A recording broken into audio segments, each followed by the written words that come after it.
Degeneradas. Por fin hablamos nosotras.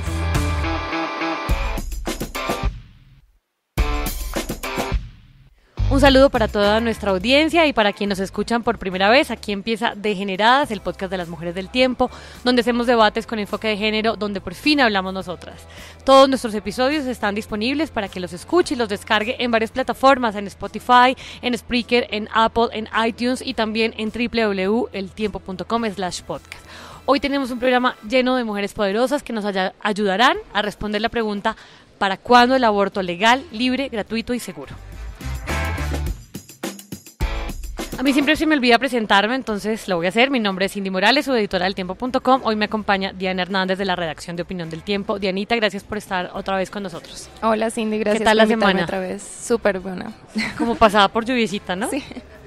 Bueno, pues antes de entrarme en materia, presentar a nuestras invitadas, quiero darle las gracias a Laura Robles, que volverá muy pronto a la conducción de este programa por la producción de este.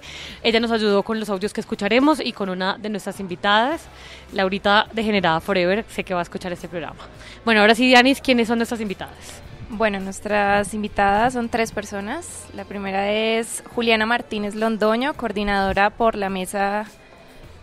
la Mesa por la Vida y la Salud de la Mujer. Es politóloga, tiene un máster en género y diversidad y en este momento me contó que era candidata a doctora en Ciencias Humanas de la Universidad Nacional de Medellín.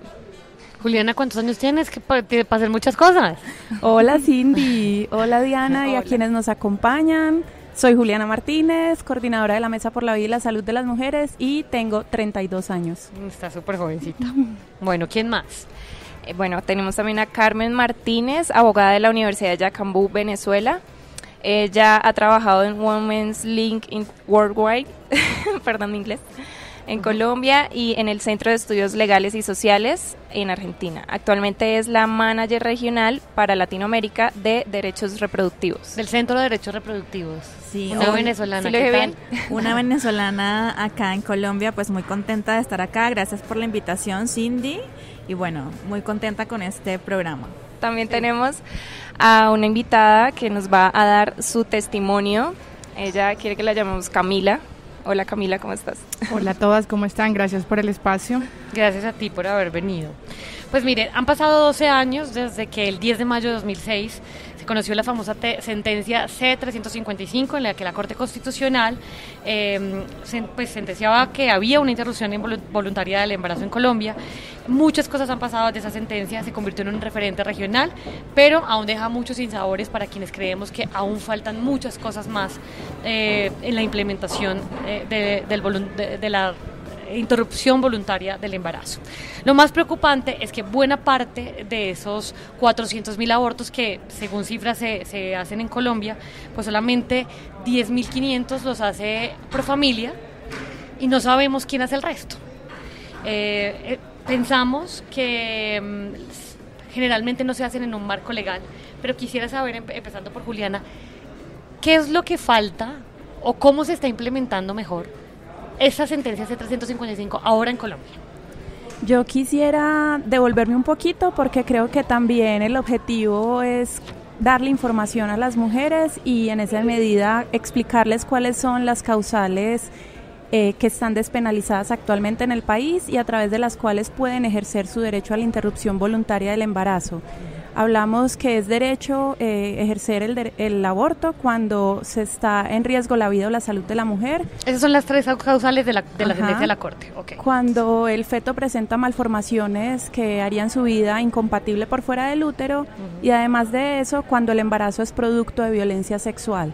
Yo creo que ese es un ganado muy importante de las mujeres y en las que hemos trabajado distintas organizaciones del movimiento de mujeres, entre ellas la Mesa por la Vida y la Salud de las Mujeres. Que ustedes estuvieron desde el principio además con el tema de la sentencia. Nosotras estamos celebrando 20 años abriendo camino por el aborto legal en el país. Fuimos una de las organizaciones que abonó el terreno para que en el 2006 fuera posible la sentencia que despenalizó parcialmente el aborto. Siguen existiendo barreras y hay retos, por ejemplo, relacionados con las cifras. Tenemos falencias en los sistemas de información.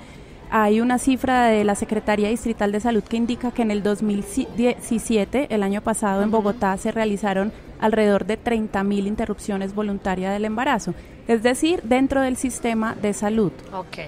O sea, de las 10.000 que hablaba yo antes, seguramente 20.000 no las hizo Profamilia, sino otros prestadores que están en el marco del sistema de salud y que son prestadores pues de servicios legales y seguros. Okay. La mayoría de las mujeres, cuando hicimos, digamos, este rastreo de casos y de preguntas que tenían, era que a pesar de que estas 3 causales que nos has dicho están como muy establecidas, siempre hay como unos peros a las que las mujeres se enfrentan. No sé si es Juliana o Carmen la que me debe decir por qué existen estos peros. Ellas me decían, por ejemplo, la certificación médica. Entonces, que la certificación médica no es que se la dé un médico así, sino que a veces le dicen que tiene que pasar por psiquiatra, el psiquiatra la remite a otro especialista y al final van pasando las semanas y no puede realizarse ese aborto. Esa es una de las que me dijeron que podía pasar, pero no sé cuál de las dos puede decirme.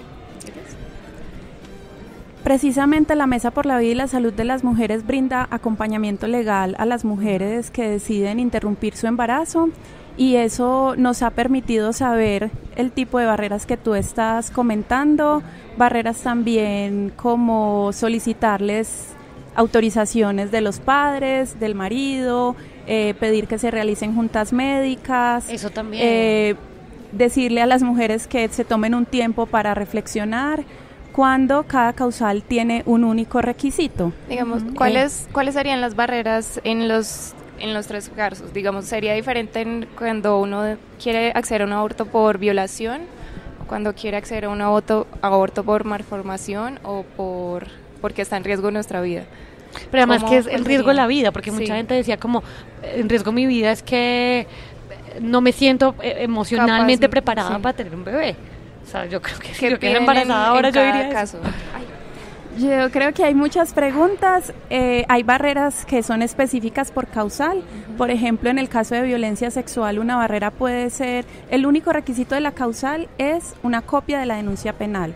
No se debe haber fallado un proceso, ni la mujer tiene que identificar al agresor, ni tiene que el operador de justicia calcular la edad gestacional con el momento en que ocurrió el hecho violento. Esa sería una barrera específica. Digamos que esta experiencia, como les decía, está fundamentada en los más de 1.100 casos que ha acompañado la mesa desde el 2006 y también pues el servicio de la mesa está disponible para quienes quieran acceder a él. Y también tenemos un mensaje con ocasión de estos 20 años y es decir que somos mujeres imparables, que hemos sido mujeres imparables por la defensa de nuestros derechos y sabemos también que las mujeres que han atravesado una experiencia como un aborto legal finalmente tienen un momento de ganar fuerza, de recuperar fuerza y que no solamente ellas, sino todas las mujeres en general somos imparables y tenemos una fuerza vital que hace que no nos detengamos. Me gustaría que en un momento habláramos como de esa ruta, porque a veces no se ha cumplido, vamos a escuchar audios de personas que nos dicen eso, pero Carmen, digamos que tú trabajas con el centro de ahora se me olvida, derechos reproductivos, perdón, el centro de derechos reproductivos. ¿Qué casos llegan a este tipo de centros? ¿Cuáles son como la situación en general que tú has percibido? Además, no eres colombiana, a lo mejor tienes una visión un poquito más alejada, no sé cuántos años hace que vives aquí.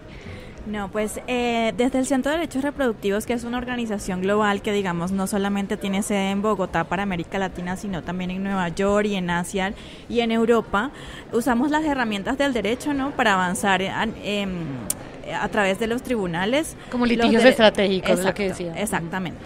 Entonces, bueno, de nuestros casos, por ejemplo, en América Latina, tenemos vulneración a todo el abanico de derechos reproductivos. Por ejemplo, tenemos mujeres que son criminalizadas por tener emergencias obstétricas en El Salvador, ¿no?, donde está totalmente criminalizado el aborto, ¿no?, y que incluso cuando ilegalmente se les imputa el delito de aborto, no son al final criminalizadas por aborto, sino terminan enfrentando penas de más de 40 años de homicidio.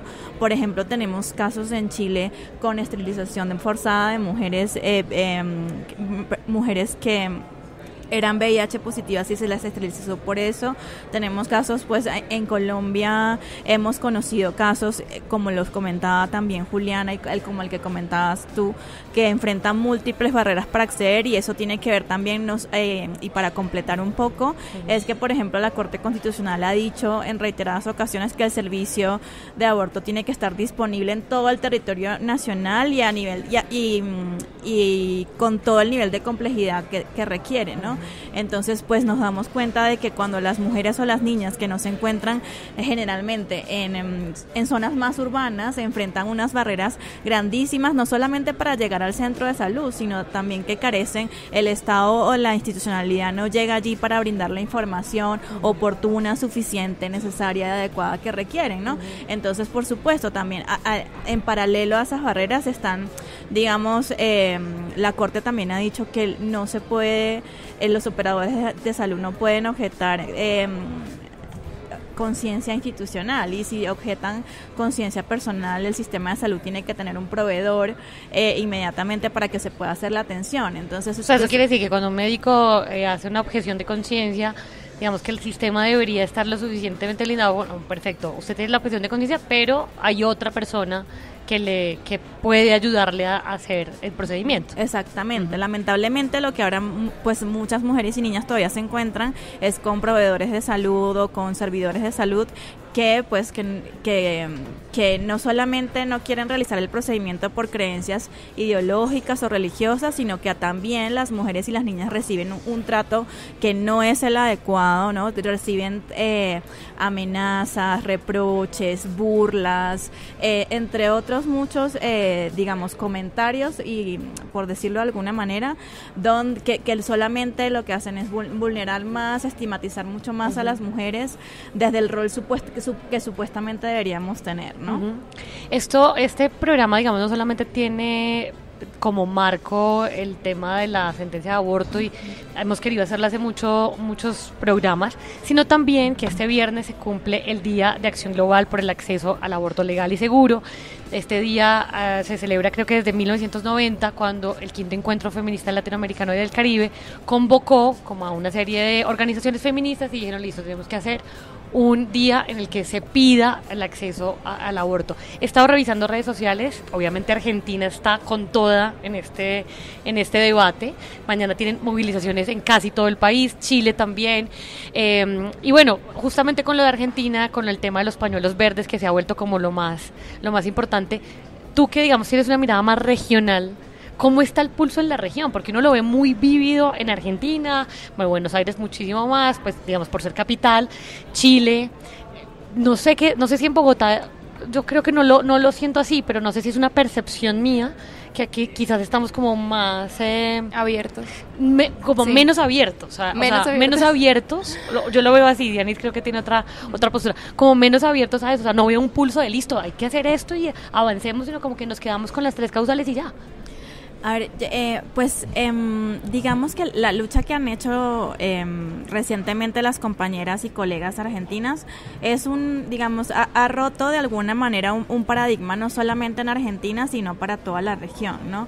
Digamos, más allá de que finalmente no se aprobó el proyecto de ley que sí tuvo acogida en la Cámara de Diputados del Congreso argentino, no hay duda que se puso el tema sobre la agenda pública, que se va a seguir luchando, que incluso el Ejecutivo, a pesar de ser un gobierno de ultraderecha, abrió las puertas por la presión social, y que que las argentinas dejaron muy claro que esto es un tema de derechos humanos de las mujeres, ¿no? Eso tuvo una repercusión, como tú lo mencionas, altísima en Chile. Muchísimo. Que el 25 de julio pasado pudimos ver una marcha en Santiago exorbitante, llena de mujeres, niñas, y no solamente familias, ¿no?, pidiendo la liberalización del aborto, ¿no? Justamente en Chile el año pasado, después de tantos años de democracia, se logró que se incorporaran causales al sistema chileno.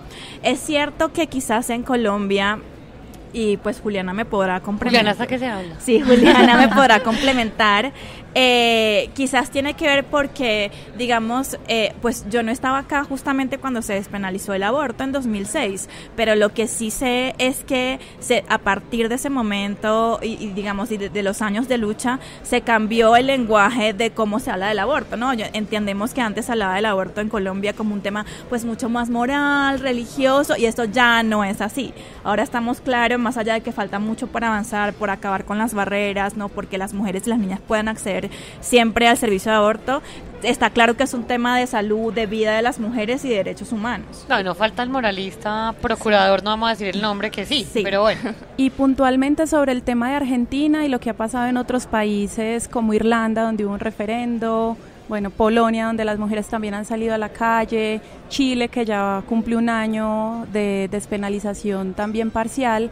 Yo creo que todo eso es inspirador y muestra la fuerza viva que son estas ideas y la fuerza viva que también es un movimiento como el movimiento social de mujeres y el movimiento feminista, que vamos jalonando para cada vez producir más avances en el reconocimiento de nosotras como ciudadanas y, como tú decías al inicio de Desgeneradas, Cindy, que las mujeres podemos hablar y que nuestro criterio se respeta. Yo lo que te decía era que pues sí siento que en este momento, aunque con este gobierno no lo parezca, que somos mucho más abiertos a hablar del aborto. Sí, somos mucho más abiertos, y porque pues el tema del aborto para mí no es solo como un problema de salud pública, sino que va mucho más allá, y es como que habla como de la posición de la mujer en la sociedad, porque no hay reglas que limiten la decisión de los hombres sobre su cuerpo. Entonces, hasta que nosotros no tengamos una decisión libre sobre nuestro cuerpo, no vamos a ser iguales en la sociedad. Entonces, lo que yo creo es que este movimiento feminista que se está dando es como imparable. Para mí, algún día el aborto va a ser ley. Eso es lo que me parece a mí, y todo este movimiento que estamos viendo en los países. O sea, que se está demorando un poquito, pero va a llegar. Eso es lo que me parece a mí, que no nos desanimemos porque estamos en bueno, sí, tienes razón en eso. Sí. Ahora que hablas de Fuerza Viva, pues aquí tenemos a un testimonio realmente de Fuerza Viva, que creo que es la primera vez que va a contar su historia. Muchas gracias por hacerlo en nuestros micrófonos. A ustedes por el espacio. Yo creo que necesitaba, pues pasó hace mucho tiempo, creo yo mucho tiempo, ¿no? Pues otras personas pueden pensar que no. Y precisamente estaba hablando con mi novio la semana pasada sobre hacer algo que a mí me ayudara a, pues porque, digamos, a superarlo emocionalmente. ¿Gente de tu alrededor lo sabe? ¿Tu familia, tus amigos? Mi mamá y mi novio. Ok. Creo que de pronto unas 2 amigas en su momento, pero ya. Y pues es muy emocional para mí. Perdón. Tranquila. Es la primera vez que lo cuento.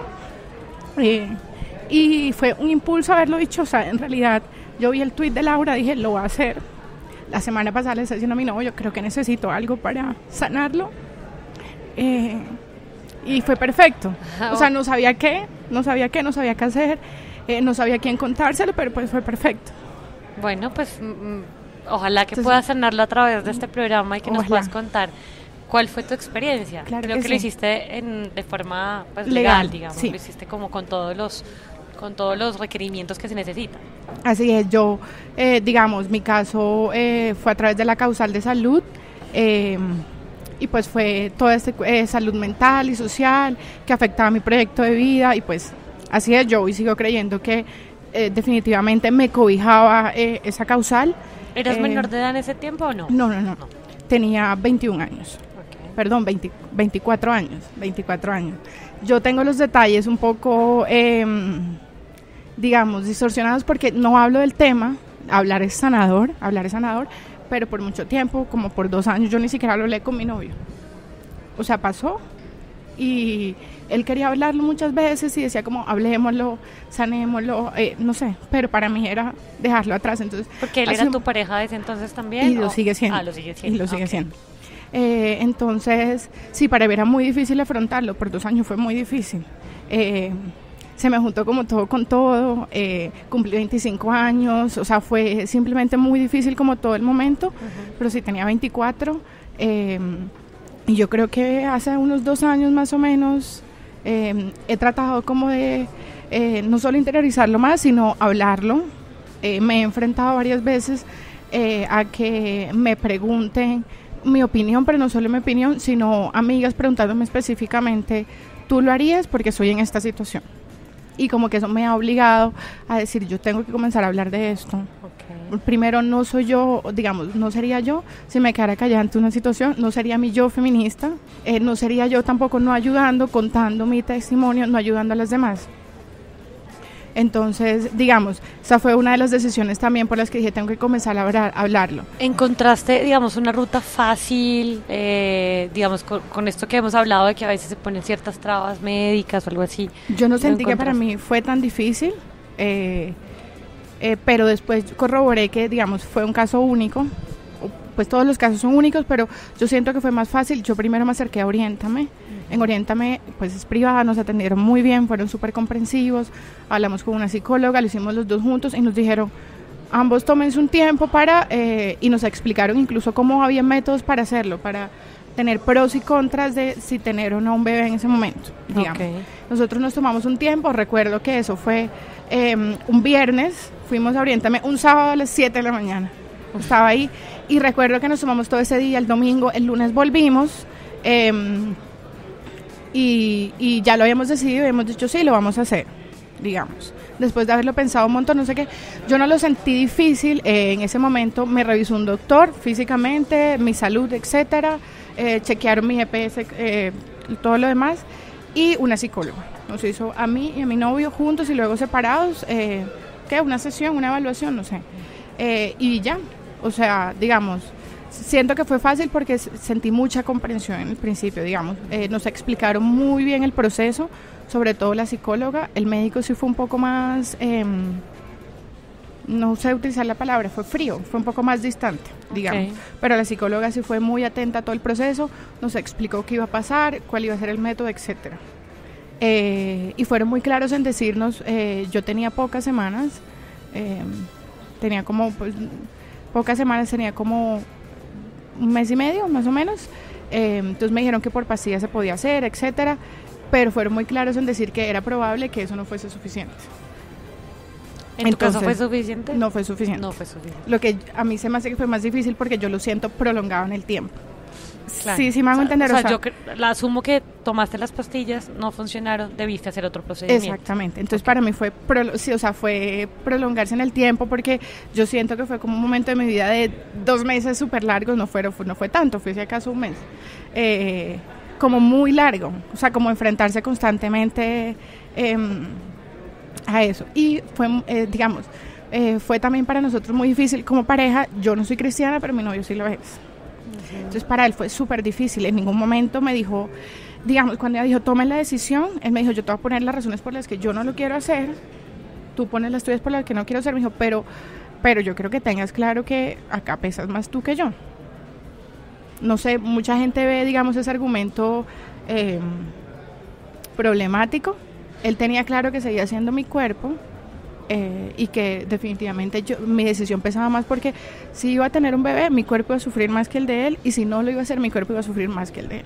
Entonces él fue muy claro en eso. Tampoco en ningún momento, digamos, para él fue enfrentarse a todo lo que él conocía como, no ha sido cristiano desde pequeño, él lo hizo, fue un poco más grande, pero para él fue enfrentarse a un montón de cosas que comenzaron a cuestionarlo, como yo no debería sentirme culpable por ejercer o porque mi novio ejerza un derecho libre y no debería serla ella culpable y nadie debería juzgarla por eso. Entonces él comenzó a enfrentarlo un montón y para mí también fue muy difícil ver eso en él, digamos, su sufrimiento real de no entiendo absolutamente nada de lo que está pasando, o sea, como quiero una cosa pero se supone que no debo hacerla. O sea, para él fue un choque emocional también muy grande y fue como no entiendo nada y yo no sabía cómo manejar tantos sentimientos, el de él, los míos, cómo enfrentarme, cómo asumir la situación. Entonces yo creo que por eso yo lo siento que fue una o sea, súper prolongada de mi vida, pero no. ¿Hubo algún momento en el que pensaste no comentárselo a él?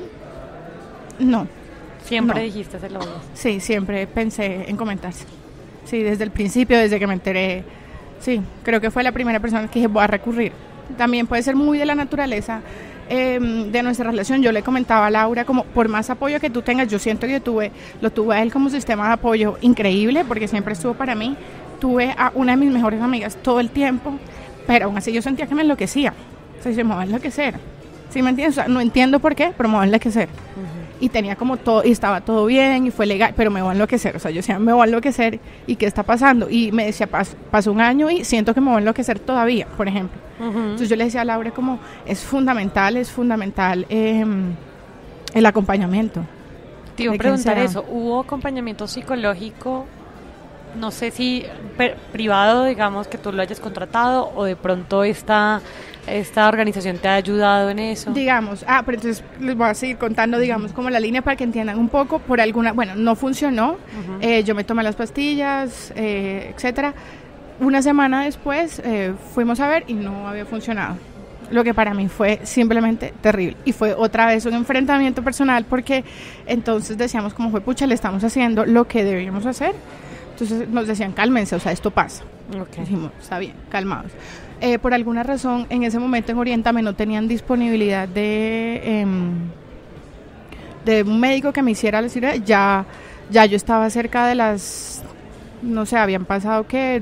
10 semanas más o menos. Eso fue como, yo fui el día me dijeron como tienes 8 semanas y algo. Creo que fue esa la regla. Luego me tomé, digamos, las pastillas el siguiente fin de semana. Bueno, mientras hacíamos todos los trámites, tratamos de hacerlo por la EPS, pero se demoraba un montón. Incluso con Oriéntame, pero se demoró un montón. Entonces, pues nosotros teníamos un poco de miedo que se fuese a pasar el tiempo. Contábamos con los recursos. Éramos estudiantes ambos en ese momento, pero mi novio tenía un trabajo.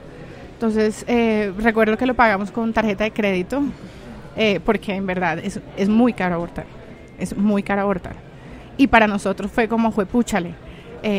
Y lo pagamos entonces en ese momento con tarjeta de crédito, recuerdo. Dijimos, bueno, ya no lo podemos hacer por la EPS porque se puede pasar el tiempo. Y recuerdo que cuando tenía que ser el doctor ya o ya, o sea, tenía que hacer el otro procedimiento, una cirugía ya o ya, porque si uno cumple las 12 semanas, no se puede después de las 12 semanas. Pues es lo que, digamos, lo que me informaron en su momento. Y yo no estaba cerca de las 2 semanas, pero que tenía como una semana y media de diferencia, digamos. Entonces, digamos, sí hacía la diferencia como todo. Y entonces en Oriéntame en ese momento no había disponibilidad de un doctor, nos dijeron, nosotros tenemos una alianza con Profamilia o algo así. ¿Tú te lo querrías hacer en Profamilia? Le dije, bueno, sí. Tuvimos ahí un inconveniente también con ellos porque como no funcionó digamos una vía, ellos decían hay que ver cuánto cobra Profamilia por hacer la cirugía. Y nosotros habíamos pagado muchísima plata. Entonces, digamos, en ese momento obviamente les peleamos, les dijimos como, oigan, miren, si ustedes tienen una alianza, eso debería funcionar totalmente distinto, o bueno, no sé, hacer algo porque yo no puedo pagar, o sea... Tienes que pagar como doble procedimiento pero o algo según así. Tengo entendido, eso ya, digamos, eso no se hace, sino que fue como más bien un problema operativo ahí que hubo como en Oriéntame, o sea, en ese momento... Bueno, pero suma para toda la carga que tenías. Sí, o sea, fue simplemente plantearse volver a pagar. En Profamilia pagamos mucho menos, o sea, ponte tú, en Oriéntame nos costó en ese momento 700,000 pesos. Y en Profamilia la cirugía es mucho más costosa, supongo que es por eso. Profamilia pagamos como 200,000 pesos, pero porque ellos tenían alianza y en realidad nosotros fuimos a un principio a Oriéntame. Okay. Digamos, pero en Profamilia yo volví a surtir todo el proceso una vez más. O sea, yo entré a un análisis físico, de salud, etcétera, revisaron mi estatus en la EPS, bla, bla, bla, y otra vez una entrevista con una psicóloga, tómense su tiempo, miren si lo quieren hacer, chequear que efectivamente haya sido un error de las pastillas y no fue que yo me embaracé durante el proceso otra vez. Digamos, todo eso se tenía que ver, y acá fue un poco más demorado porque fueron más citas con la psicóloga, siempre todas muy amables. Siempre todas muy, muy amables. O sea, yo creo que en todo el proceso a mí no me faltó. Yo nunca me sentí juzgada y creo que eso es algo positivo, pero digamos, cuando ya fue en sí la cirugía, eso no pasa para todas. Digamos, el día que yo me fui a hacer la cirugía, yo recuerdo que fui con mi novio, tuve que entré sola, me dejaron en una sala esperando un montón, te vuelven a dar las pastillas de misoprostol como para que todo sea más fácil en la cirugía, y recuerdo que estaba con una niña de 14 años y con otra de 18, a la niña de 14 años la trataban increíblemente mal, las enfermeras, o sea, era simplemente desgarrador verlo, yo en un congo de nervios, era ella llorando todo el tiempo, yo abrazándola, diciéndole como todo va a estar bien, tranquila. Yo nunca le pregunté a ella cuál era su causal, o sea, nunca le pregunté. Creo que no fue violación, pero igual es increíblemente asustador estar en ese escenario, da mucho miedo, y específicamente en ese momento tú te sientes muy sola, muy sola. Y digamos, no sé, para las enfermeras es un trabajo rutinario de todos los días, pero es muy difícil, digamos, porque tú no entiendes nada, no te explican nada, tú entras a una cirugía, tómate esta pastilla, siéntate acá, te estás sintiendo mal, porque te sientes muy mal, vomitas, y te dicen como, no vayas a vomitar, sino en el baño, no, es simplemente horrible, el trato es un poco violento, muy pasivo-agresivo. Y no sé, yo me di cuenta que entre más pequeña, peor, digamos. O bueno, puede que en el otro extremo sea distinto, ¿no? Pero si no, bueno, salí de ahí. Si son muy tajantes en decirte que tienes que usar un método anticonceptivo después, ellos mismos te lo ponen. Yo estaba usando anticonceptivos, la inyección. Me volví a poner la misma mientras decidía qué me ponía de manera permanente después. Y mi hermana es médico, entonces quería consultarlo con ella, como por favor recomiéndame. Yo he tenido muy malas experiencias toda mi vida con anticonceptivos, entonces como que quería asesorarme, pero entonces me puse la inyección. Y sí, e incluso hay, por ejemplo, a esta niña, la más pequeña, ni siquiera le explicaron, se lo pusieron. Lo que a mí se me hace un atrevimiento total. En ese momento recuerdo que pensé, hablé con la enfermera y le dije como, por favor. Entonces me dijo, no, pues lo autorizó la mamá. Ella verá, si me entiendes, cómo lo habla con su hija. Pues, pero nunca le... Sí, pues a ella nunca le preguntaron, porque ella me lo dijo, a mí no me preguntaron. Entramos al mismo tiempo, salimos al mismo tiempo, todo el tiempo nos acompañamos. Pero sí, porque es simplemente muy miedoso todo el momento. O sea, tú sales de la cirugía, cuando es todo. Cuando sales de la cirugía también te ves ahí, es simplemente como que te quieres parar, te quieres ir, no puedes, estás medio dormida, estás medio despierta, te duele, porque te duele. Entonces es como, y quieres salir corriendo y no puedes, y tienes que quedarte ahí como después, y pues es muy miedoso, es desgarrador. Entonces... Cuando le contaste a tu mamá, ¿te dijo algo? Se puso muy, muy triste, me dijo como bueno, pero digamos, mi mamá es una persona muy, muy linda. No, creo que se puso muy triste, como el sufrimiento, porque duele. O sea, yo se lo digo a todo el mundo, a quien le he contado, a quien te dio la oportunidad. Es un mito decir que una mujer aborta una vez y por eso va a abortar toda la vida. Es un mito. Esto duele y duele mucho. Y puede que tú abortes una segunda vez, pero duele y duele mucho, y va a doler siempre, por muchas razones, creas o no creas, seas religiosa o no, tengas o no tengas moral, digamos, en visión de algunas personas, seas o no seas feminista, lo defiendas o no, esto duele y duele mucho, es un proceso que duele. Para empezar, tu cuerpo sufre, porque es una cirugía, ¿se me entiende? Yo tuve 8 semanas en las que vomitaba, o sea, mi cuerpo cambió un poco. Yo no me voy a comparar nunca con una mujer de 6 meses, pero uno comienza a sentir cambios y comienzas a plantearte si deberías o no. Si me entiendes, claro, si deberías o no ser mamá, y comienzas a hacerte unas preguntas muy profundas como, ¿yo quiero ser mamá? A esta edad o no independiente quiero serlo, ¿sí me entienden?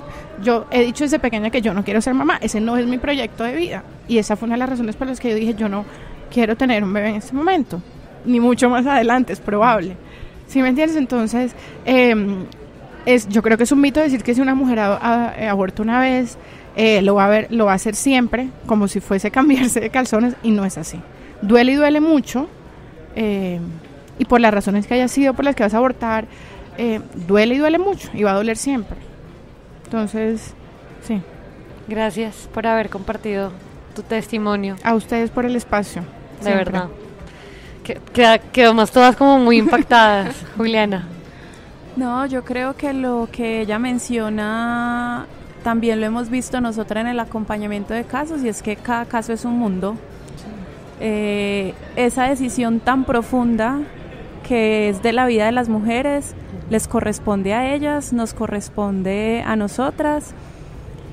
Pues obviamente gracias por compartirlo, porque aunque se presentan dificultades, una vez la convicción está, lo que necesitaríamos es respaldo para llevarla a cabo, y en esa medida yo no puedo dejar de decir como información que sé que es relevante para quienes nos escuchan, y es que este es un servicio de salud que está incluido en el plan obligatorio de salud. Eso es súper importante. Las EPS tienen la obligación de prestar el servicio. Sabemos que muchas no lo hacen y esas EPS deberían ser sancionadas. Por otro lado, no podemos dejar de decir que hay prestadores de servicios de salud que han estado dispuestos a hacerlo y que han sido aliados de las mujeres.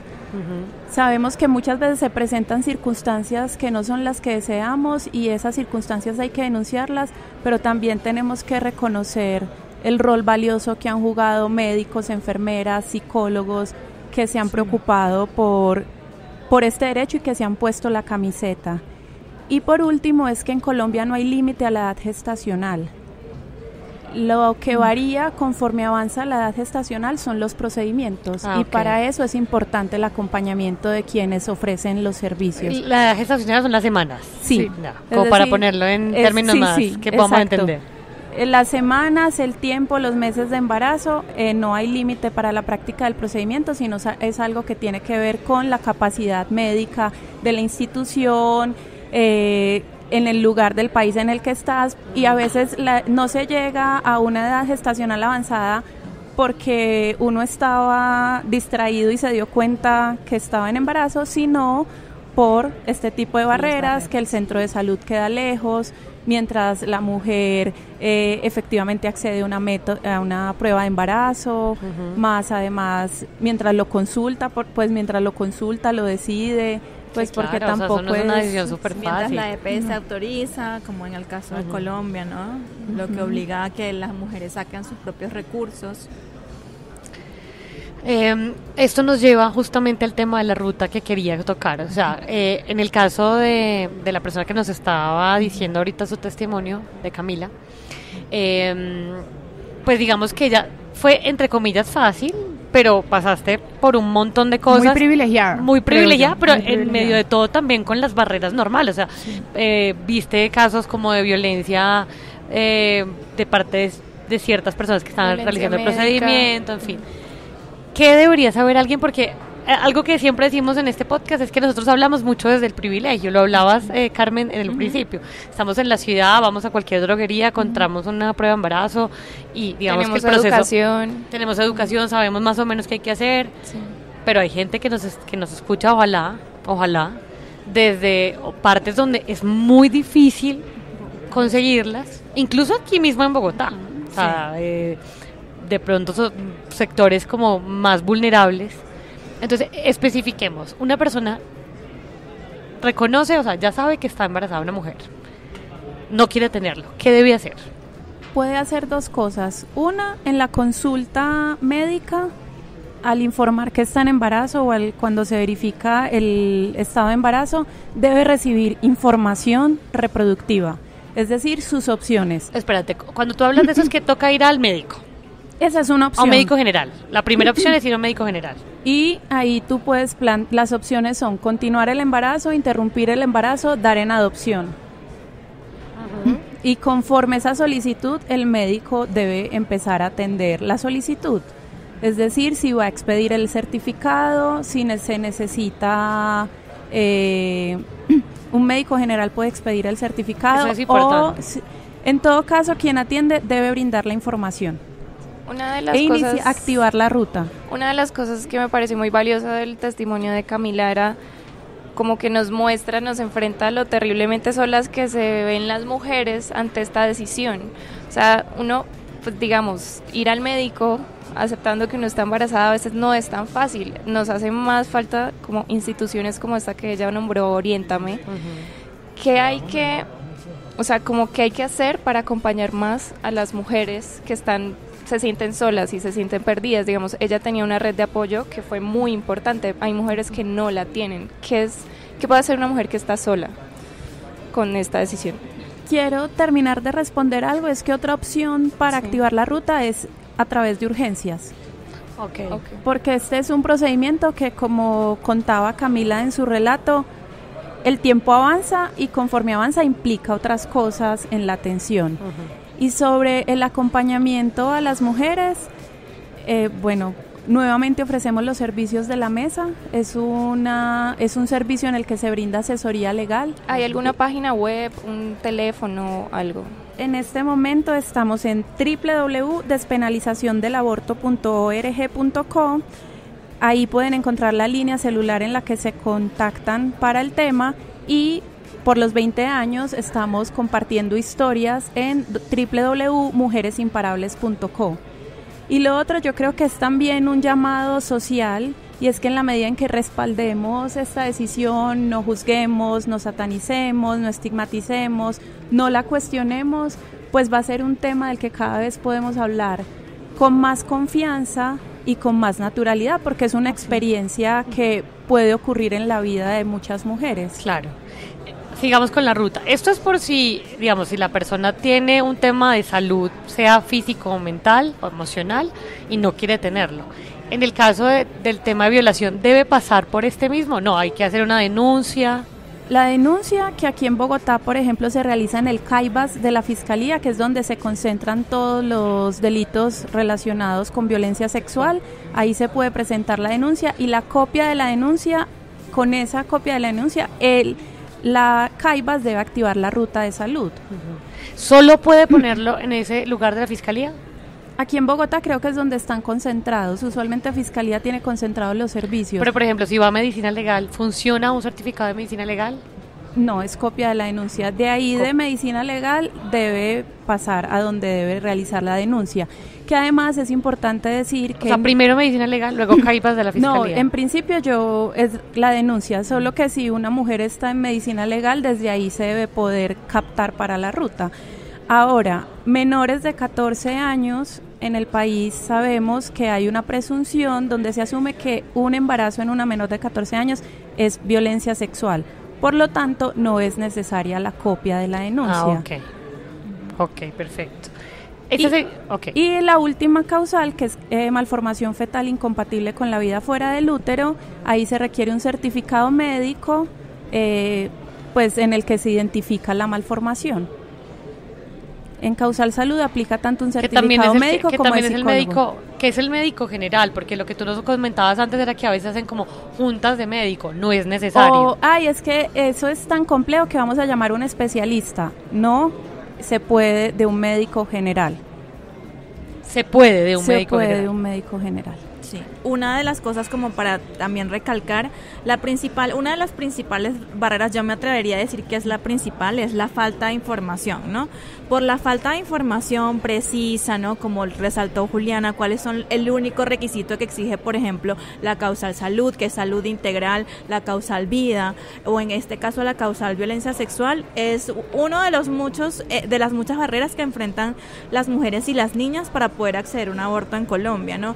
Eso, barreras administrativas, barreras que tienen que ver con la administración de las EPS, desde el portero, que uno llega al centro de salud y te dice que no, mira, que tienes que venir a la cita a las 5 de la mañana, después no, te doy la cita en 2 meses, tú no puedes acceder, en Colombia no se puede esto, acá tú no puedes, digamos, acceder a una interrupción voluntaria del embarazo porque tu salud mental está afectada, tú no te vas a morir, ¿no? Como toda esa serie de que no es más que desinformación es la principal barrera por la cual incluso las niñas que no denuncian o las mujeres que no denuncian no pueden acceder a un aborto legal, ¿no? Uh-huh. Independientemente de, digamos, de la denuncia, si una víctima de violencia sexual se vea por amenazas, ¿no? O, imaginémonos una víctima de trata de personas que es víctima de explotación sexual, por amenazas que sufre por parte de su tratante, ¿no? O de la persona, pues, que la somete a la agresión sexual, no tiene miedo de denunciar, ella pudiera tranquilamente acceder por otra causal, que podría ser la causal salud, porque se ve afectada su salud mental, entre otras cuestiones, para acceder a la interrupción voluntaria del embarazo. Otra cosa que yo creo que es muy importante recalcar en este día global por el acceso legal al aborto, o Día Internacional por el Acceso Legal al Aborto, es que al año más de 47,000 mujeres y niñas mueren por un aborto inseguro, ¿no? Este es un tema de derecho a la salud, derechos humanos de las mujeres, y la mortalidad materna, por supuesto que vulnera el derecho a la vida de la mujer. Todavía nos encontramos en países como por ejemplo El Salvador, Honduras, República Dominicana, donde está totalmente criminalizado el aborto, donde las mujeres y las niñas no pueden acceder al aborto ni siquiera cuando está en riesgo inminente su vida, ¿no? Es muy importante como este llamado que nos une a todas las mujeres a seguir luchando por acceder a este derecho. Claro, por supuesto. Bueno, ahora vamos a escuchar unos audios que nos han compartido algunas personas a través de redes sociales, contándonos su caso. Son casos como muy cortos, muy puntuales. Ahora escucha los podcasts del Tiempo también en iTunes. Bueno, para en el momento en el que decidí tomar esta opción del aborto, era una mujer mayor, de 40 años, con una hija de 16 años, producto de una relación pasajera.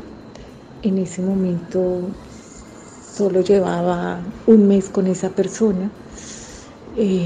No funcionó el método que utilicé, aparte de que me tomé una pastilla del día después. No lo tuve que pensar mucho. Yo sabía que no podía tener un hijo. No estaba mal económicamente, no lo puedo negar, pero no era una opción para mí. Fue con un médico, fue en una clínica y no me sentí mal al respecto en ese momento. Cuando tenía 21 años intenté hacerme la ligadura de trompas, pero me encontré como con tantas trabas para hacerlo que decidí posponerlo. Unos años después, mi método de planificación falla, quedé en embarazo. Afortunadamente conocí a alguien que sabía de la existencia de Oriéntame y me llevó con ellos. Y allí el sistema más o menos funciona como: si tienes para pagar te atendemos. Hace aproximadamente 4 años me costó alrededor de unos 900,000 pesos. El procedimiento lo realizamos en unos 20 minutos. Sin embargo, salgo de ahí y pues para mí era increíble que tuviera que seguir con mi vida como si nada, cuando todo pues acabo de pasar por algo tan molesto, tan doloroso, tan incómodo, cuando mi cuerpo estaba todavía recuperándose, cuando me gritaba por dentro, cuando todavía tenía una hemorragia. Y la verdad creo que es algo que uno no hace por placer. El primer aborto fue a los 16 años, el segundo fue a los 21. El primero fue muy traumático, tanto físico como psicológicamente, porque lo hice por miedo a lo que podían decir mis padres, sin supervisión de un médico y totalmente en clandestino. Ambos los hice con Cytotec. Las pastillas tienen un costo de 8,000 pesos cada una y son 4 las que se usan en este procedimiento. El segundo aborto fue a los 21 y lo hice porque luego de hacerme la primera ecografía, aunque lo quería tener, el médico me dijo que como no me cuidé mi primer aborto, ahora tengo endometriosis y dismenorrea y eso podía ocasionar un embarazo riesgoso. Así que procedí a realizarme otro aborto que fue un poco más seguro y menos doloroso que el primero porque tomé las indicaciones del médico, aunque ambos fueron clandestinos. Bueno, mi experiencia con el aborto fue hace más o menos 5 años. Quedé embarazada porque realmente no me cuidé. No estaba preparada ni psicológicamente, ni económicamente, ni nada para tener un hijo, así que decidí abortar. Una amiga me recomendó que fuera a una droguería y comprara clandestinamente unas pastillas que se llaman Cytotec. Las introduje en mi vagina y otras las tomé.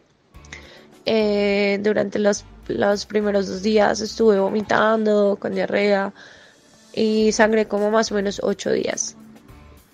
Tuve una depresión durante el proceso porque pues estuve sola, no tenía como mucho apoyo de parte de mi expareja porque realmente fue como un exnovio que pues nada que ver, nunca estuvo pendiente de nada. Y después sentí mucho alivio porque creo que hice lo correcto, creo que no me equivoqué al hacerlo.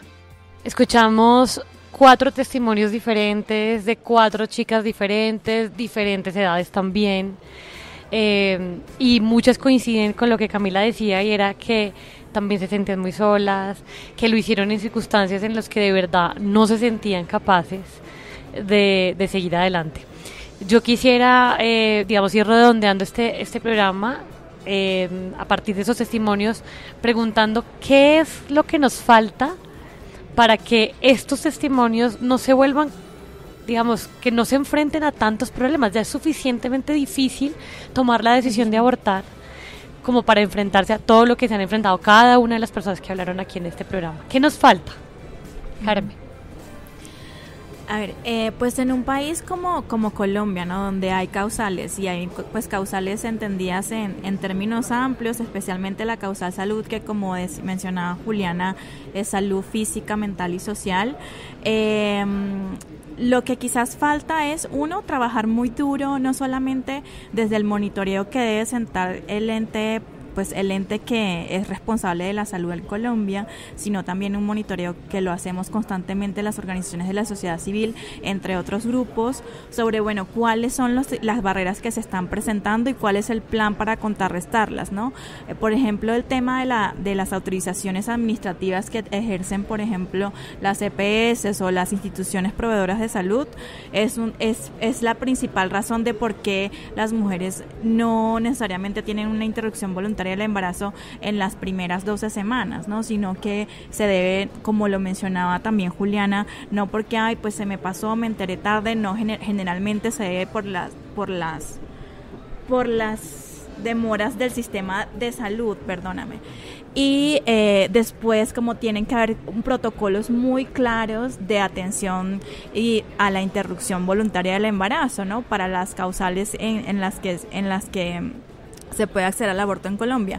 Cuando no hay protocolos o cada vez, digamos, hay personas que están impugnándolos, pero sobre todo no hay personal tampoco capacitado. El entrenamiento es muy importante de todos los operadores de salud, médicos generales, obstetras, enfermeros, enfermeras, psicólogos, todos los operadores de salud tienen que conocer cuál es el marco legal de la IVE en Colombia, cuáles son los estándares, cuál es el mínimo que los estados sí o sí tienen que garantizar, cuál es el trato que tienen que proveer a las mujeres y las niñas que van a acceder a una interrupción voluntaria del embarazo, conocer que cada caso es individual, cada contexto es diferente, ¿no?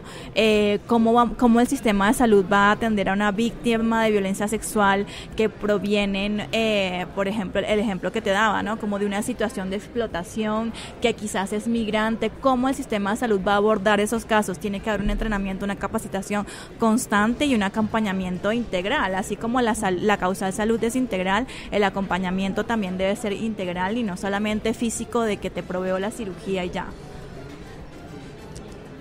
Juli. Necesitamos eliminar las barreras, y una de esas barreras es el peso que tiene la idea de lo penal y el delito, y en esa misma medida pues sería como que no exista el delito en el código ni que exista la sanción social, porque eso es lo que cohíbe muchas veces de compartir, y esa ha sido precisamente la razón de ser de la Mesa por la Vida y la Salud de las Mujeres en estos 20 años, y estar juntas y sentirnos inspiradas también por la experiencia de las mujeres es lo que nos ha hecho mujeres imparables. Así es. Cami.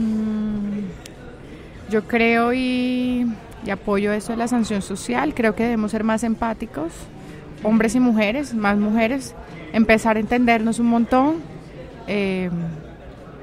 y a las mujeres que abortan mucha valentía, mucha fortaleza. Tiempos de tranquilidad llegarán, y creo que es importante comenzar a hablar. No sé si la palabra sea normalizar, pero sí un poco en que no está mal, no estuvo mal, fue tu decisión, que merece todo el respeto, y sí, creo eso, normalizar, apoyarnos, seguir luchando por la legalización y compartir. Creo que hablarnos de esas experiencias, o sea, da cuenta que pasa, y pasa mucho, y que tiene que pasar en mejores condiciones siempre. Ok. Para sí, no. Aborto legal, gratuito, seguro.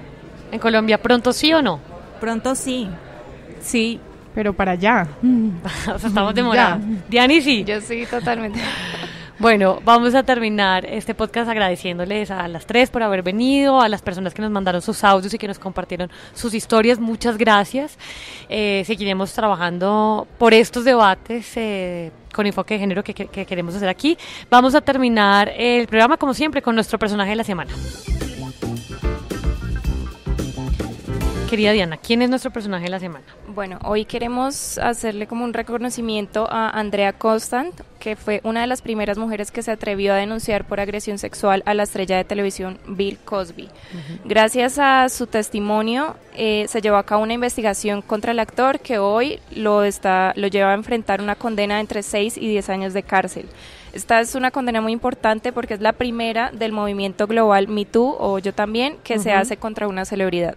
Bueno, pues Andrea Constant también, nuestro antipersonaje que siempre es como una cosa rápida, es Amparo Grisales, quien esta semana estuvo como en el ojo del debate público por una serie de rifirrafe que tuvo con la actriz también Alejandra Borrero en un, no sé cómo decirlo, como en un debate que se llamaba Vidas al Barrio, donde hablaban sobre el papel de la mujer, y ella, digamos que hizo una serie de acusaciones o como cosas ofensivas sobre las mujeres. Incluso dijo que las mujeres que estábamos a favor del feminismo pues estábamos rayadas o nos volvíamos lesbianas.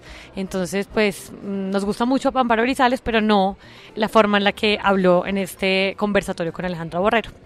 Con esto y con el saludo a ustedes, muchas gracias de verdad por habernos acompañado. Estuvimos mucho tiempo dedicándole a esto. Pues nada, nos vemos en otro episodio. Adiós.